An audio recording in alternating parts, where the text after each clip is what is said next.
Hello guys, ഞങ്ങൾ ഇന്ന് hello guys, അപ്പോൾ ഇന്ന് ഞങ്ങൾ മാർക്കറ്റിൽ പോവാണ്. ഞങ്ങൾ ആഴ്ചയിൽ 2 ആഴ്ചയൊക്കെ കൂടുമ്പോൾ മാർക്കറ്റിൽ പോകാറുണ്ട്. അപ്പോൾ ഞങ്ങൾ ഇന്ന് ആദ്യമേ ചിക്കനായിട്ടോ വാങ്ങാൻ പോയത്. അത് കഴിഞ്ഞിട്ട് ഞങ്ങൾ തണ്ണിമത്തങ്ങ വാങ്ങിയിട്ടുണ്ടായിരുന്നു. അപ്പോൾ ഇത് പട്നയിലെ ഒരു മാർക്കറ്റാണ്. പട്നയിൽ ഒരുപാട് മാർക്കറ്റുകളുണ്ട്, വേണമെങ്കിൽ മുക്കിന് മാർക്കറ്റുകളാണെന്ന് പറയാം. അപ്പോൾ ഇവിടെ ഞങ്ങൾ ആദ്യം അതൊക്കെ വാങ്ങിച്ച്, പിന്നെ ഇതൊക്കെ എന്താണെന്ന് ഏതൊക്കെ പച്ചക്കറിയാണെന്ന് പോലും അറിയില്ല, അതിൻ്റെ ഒന്നും പേര് പോലും ഞങ്ങൾക്ക് അറിയില്ല എന്താതെ.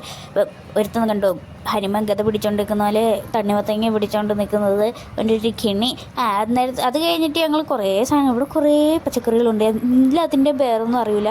പിന്നെ ഇവിടുത്തെ കുറേ വെറൈറ്റി സ്നാക്സ് ആയിട്ടോ ആയിരിക്കുന്നത്. നമ്മുടെ കേരളത്തിലൊന്നും ഞാൻ ഇതുവരെ കണ്ടിട്ടുമില്ല. പിന്നെ ഇത് പച്ച ഗ്രീൻ പീസാണ്, നമ്മുടെ നാട്ടിൽ ഞാൻ ഇതുവരെ കണ്ടിട്ടില്ല. ഇവിടെ വന്നതിന് ശേഷമാണ് ഈ പച്ച ഗ്രീൻ പീസ് ഉണ്ട്. പിന്നെ കുറേ ഇലവർഗ്ഗങ്ങൾ ഇരിപ്പുണ്ട് കേട്ടോ.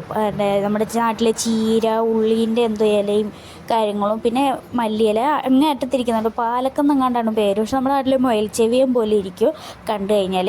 അപ്പോൾ അത് കറി വെച്ച അടിപൊളി ടേസ്റ്റ് കേട്ടോ. പിന്നെ ഞങ്ങൾ കുറച്ച് മുന്തിരി വാങ്ങിച്ചു റൂമിലേക്ക് കൊണ്ടുപോകാൻ വേണ്ടിയിട്ട്.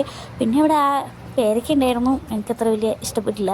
പിന്നെ ഇവിടെ വെറൈറ്റി എന്തൊക്കെയോ സാധനങ്ങളുണ്ട്, എല്ലാത്തിൻ്റെ പേരൊന്നും അറിയില്ല കേട്ടോ. പിന്നെ അങ്ങനെ ഞങ്ങൾ നോക്കി നിൽക്കുന്ന സമയത്താണ് എൻ്റെ കണ്ണിൽ ഇത് ഈ ഒരു സാധനം പെട്ടത്. ഇത് നമ്മുടെ മുരിങ്ങയ്ക്കൻ്റെ മൂക്കാത്ത മുരിങ്ങയ്ക്ക കേട്ടോ. അത് പിന്നെ നമ്മുടെ കറിക്കടല കണ്ടു, പച്ച. നമ്മുടെ നാട്ടിൽ കിട്ടൂല, നമ്മുടെ നാട്ടിൽ ഉണക്കിയാണ് കിട്ടുന്നത്. അവിടെ നിന്ന് സാധനങ്ങളെല്ലാം വാങ്ങിച്ച് ഇങ്ങോട്ട് വന്നപ്പോഴാണ് ഇവിടെ നല്ല ചൂടോടെ നല്ല ജിലേബി ഉണ്ടാക്കുന്നത് വേണ്ടത്. ഈ ജിലേബിക്ക് ഒരു പ്രത്യേക ടേസ്റ്റ് ആട്ടോ, നല്ല ക്രിസ്പിയാണ്, ചൂടോടെ തന്നെ നല്ല അടിപൊളിയാണ്. ക്രിസ്പി ആയതുകൊണ്ട് തന്നെ നല്ല കറുമുറുന്നിരിക്കും. ഒരു പ്രത്യേക ടേസ്റ്റാണ് ചൂടോടെ തിന്നാൻ വേണ്ടിയിട്ട്. അപ്പോൾ ഞങ്ങളതും ഒരു 50 രൂപയ്ക്ക് എങ്ങാണ്ട് വാങ്ങിച്ചെന്ന് തോന്നുന്നു, അതും വാങ്ങിച്ചിട്ടുണ്ടായിരുന്നു. മാർക്കറ്റിലാണെങ്കിൽ ഒടുക്കത്തെ തിരക്കാണ്, അവിടെ ഫോണും കൊണ്ട് ഒത്തിരി നേരം നിൽക്കാൻ പറ്റില്ല, ആൾക്കാരും ഒന്ന് പിടിച്ച് കുറച്ചുകൊണ്ട് പോകും.